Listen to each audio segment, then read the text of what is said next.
Selamat pagi dan hello. Hari ini kamu bertemu lagi dengan saya iaitu Cikgu Tasnim. Jadi hari ini kita akan belajar subjek pendidikan moral iaitu unit 4 hidup beragama atau berkepercayaan membawa berkat. Okey, kalau kamu tengok kat sini, saya ada letak kat skrin kamu ada 4 gambar.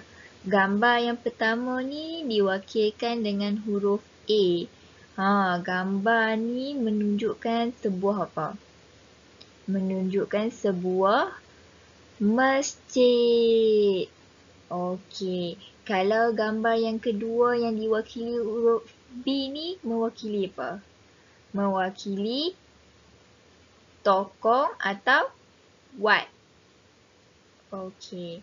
Kemudian gambar yang ketiga yang diwakili huruf C ni menunjukkan bangunan apa? Sebuah gereja. Betul. Kemudian ada gambar yang keempat yang diwakili huruf D iaitu sebuah kuil. Okey.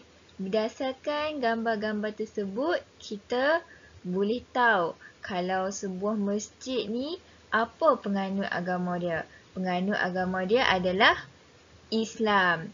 Kalau B ni pula, tokong atau wat penganut agama dia adalah Buddha. Kalau C ni menunjukkan penganut agama dia adalah Kristian. Kalau gambar yang keempat D pula menunjukkan kalau kuil ni dianuti oleh agama Hindu. Okey, kita nak belajar apa sebenarnya ni? Tengok bangunan, sebut agama. Mari kita lihat apa yang kita nak belajar sebenarnya. Okey. Kita nak belajar kepelbagaian amalan keagamaan atau kepercayaan. Apa itu kepelbagaian? Okey, saya bagi satu situasi lah kat kamu. Saya ada satu dinding ni. Saya kata, saya nak cat dinding ni dengan pelbagai warna. Warna kita tahu. Warna ada apa? Ada warna biru, ada warna ungu, ada warna hitam, ada warna merah. Jadi, kalau kat sini kepelbagaian amalan keagamaan atau kepercayaan. Maksudnya bila orang sebut pelbagai agama ni kita tahu. Kita ada Islam, kita ada Hindu, kita ada Kristian, kita ada Buddha dan sebagainya. Itu yang kita nak belajar untuk hari ini. Okey. Yang pertama sekali kita akan lihat keagamaan. Jadi, kita ada 5 yang saya senaraikan berdasarkan buku teks iaitu Islam, Hindu, Buddha, Kristian dan Sikh. Jadi, kita lihat pula apakah amalan bagi setiap agama ni. Kalau kita lihat di sini, yang pertama, Islam ni amalan dia adalah solat 5 kali sehari. Kemudian berpuasa pada bulan Ramadan dan mereka ni yang menganuti agama Islam akan menyambut Hari Raya Aidilfitri dan Hari Raya Aidil Adha. Jadi Hari Raya Aidilfitri ni mereka akan sambut lepas mereka berpuasa pada bulan Ramadan. Seterusnya agama Hindu. Pertama sekali mereka akan sembahyang di kuil. Dan bila mereka nak pergi buat amalan di kuil ni iaitu sembahyang, mereka akan bawa buah-buahan, bunga dan buah kelapa untuk dipersembahkan kepada Tuhan. Habis je mereka sembahyang, mereka akan duduk dan bertapa. Kemudian kita lihat pula agama Buddha. Mereka ni akan sembahyang di wat, kemudian melakukan meditasi. Meditasi ni maksudnya mereka akan duduk kat satu tempat dan mereka akan fokus terhadap fikiran dan emosi mereka. Maksudnya mereka akan fikir ataupun letakkan fokus mereka tu hanya pada itu sahaja. Kemudian mereka menyambut hari Wesak. Seterusnya kalau kamu lihat adalah agama Kristian. Okey, mereka ni akan bersembahyang di gereja pada setiap hari Ahad dan mereka juga akan menyanyikan lagu keagamaan dan membaca kitab Injil. Kemudian yang terakhir sekali untuk keagamaan adalah agama Sikh. Kemudian mereka ini merayakan perayaan menyambut Vaisakhi dan mereka bersembahyang di Gurdwara. Kemudian mereka akan berdoa kepada Tuhan. Bagi kepercayaan pula, kita ada dua iaitu Kinorohinggan dan kewujudan kuasa gaib. Bagi Kinorohinggan, mereka percaya Tuhan dapat menghalang pengaruh kuasa gaib seperti syaitan. Dan kebanyakan yang mengikuti kepercayaan ini adalah berketurunan Kadazan. Mereka akan menyambut pesta keamatan setiap tahun dan mengadakan upacara Magavau iaitu upacara kesyukuran bagi menghormati semangat padi. Bagi kewujudan kuasa gaib pula, contoh yang kepercayaan mereka percaya iaitu kuasa nyenang iaitu mewakili Tuhan dan kuasa nyani mewakili syaitan.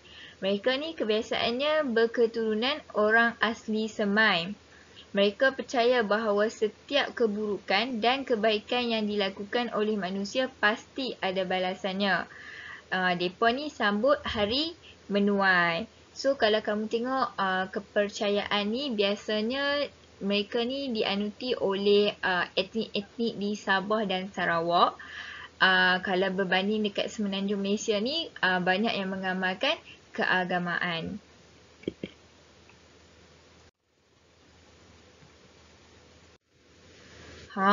Kita dah belajar dah tadi apakah agama yang ada, apakah amalan bagi setiap agama tu. Kita tahu yang kita ni setiap orang mempunyai pegangan agama ataupun kepercayaan yang berbeza. Kita ada orang yang pegang agama Buddha, ada pegang agama Kristian, ada pegang agama Islam. Jadi kita kena tahu cara untuk menghormati amalan keagamaan atau kepercayaan bagi orang lain. Macam mana kita nak buat tu? Okey, yang pertama sekali, kita tidak boleh mengejek amalan keagamaan atau kepercayaan rakan. Contohnya, kamu tanya kawan kamu, awak ni agama apa? Lepas tu dia kata, saya agama Kristian. Kemudian dia tanya pula kita, kamu agama apa? Saya agama Buddha. Jadi, kamu tak boleh ejek ataupun bercakap sesuatu yang tidak baik kepada dia. Walaupun kita berbeza agama, kita kena hormat antara satu sama lain. Kemudian, tidak berbuat bising semasa rakan bersembahyang. Contohnya apabila kamu lalu dekat gereja, kamu nampak ada rakan kamu duduk semayang dekat gereja tu. Kamu tak boleh buat bising. Kamu lalu je tapi senyap. Okey? Kemudian, tidak makan atau minum di hadapan rakan yang berpuasa. Okey, yang macam kita tahu selalunya yang berpuasa ni adalah bagi orang yang menganuti agama Islam. Jadi, cara kita untuk menghormati orang Islam ni ataupun agama lain, jangan makan depan orang yang puasa ni. Kita pergi cari tempat yang mereka tak nampak. Sebab apa? Dengan cara tu maksudnya kita menghormati mereka. Kita tak mau bagi mereka bau makanan supaya mereka rasa lapar. Kan? Jadi kita pergi makan tempat yang mereka tak nampak.